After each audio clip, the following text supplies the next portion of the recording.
উত্তরাঞ্চলের জেলাগুলোতে রেকর্ড পরিমাণ জমিতে চাষ হয়েছে আলুর। ভালো লাভের আশায় চাষ করে বাজার দর নিয়ে দুশ্চিন্তায় চাষিরা। অন্যান্য বছরের তুলনায় চলতি মৌসুমে বাড়তি খরচ টানতে হয়েছে চাষাবাদে বলছেন চাষিরা। তাই ফসলের ন্যায্য দাম নিশ্চিত করা না গেলে বড় ধরনের লোকসানে পড়বেন তারা। অন্যদিকে চাষিদের ঘরোয়া পদ্ধতিতে আলু সংরক্ষণ করে লাভবান হওয়ার পরামর্শ দিচ্ছে কৃষি বিভাগ। নওগাঁ থেকে তৌহিদ ইসলামের প্রতিবেদন। পরম আদরে সবুজ পরিচর্যায় ব্যস্ত নওগাঁর আলু চাষী আফসার আলী। চলতি মৌসুমে 2 বিঘা 10 কাঠা জমিতে করেছেন আলুর চাষ। চাষাবাদে বাড়তি খরচ টানতে হয়েছে আফসার আলীকে। অধিক সার ও কীটনাশকের ব্যবহার এবং উচ্চ মূল্যে বীজ কিনতে হয়েছে এবার। ফলন ভালো হলেও দাম নিয়ে দুশ্চিন্তার ভাঁজ চাষিদের কপালে।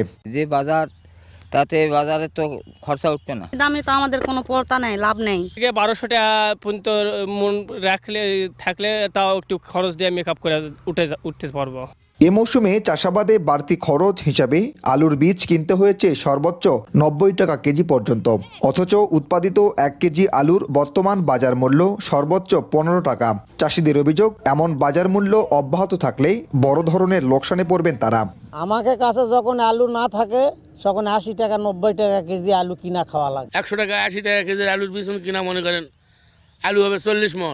মৌসুমের শুরুতে আলুর আমদানি বেশি থাকায় দাম কিছুটা কম। তবে চাষিদের লাভবান করতে দেশীয় ঘরোয়া পদ্ধতিতে আলু সংরক্ষণের পরামর্শ দেন এই কৃষি কর্মকর্তা।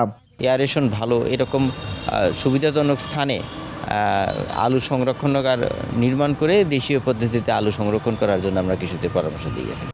এবছর জেলায় প্রায় 25,000 হেক্টর জমিতে চাষ হয়েছে আলুর, যা থেকে প্রায় 4 লক্ষ মেট্রিক টন আলু উৎপাদনের লক্ষ্যমাত্রা নির্ধারণ করা হয়েছে। তৌহিদ ইসলাম, SATV, নওগাঁ।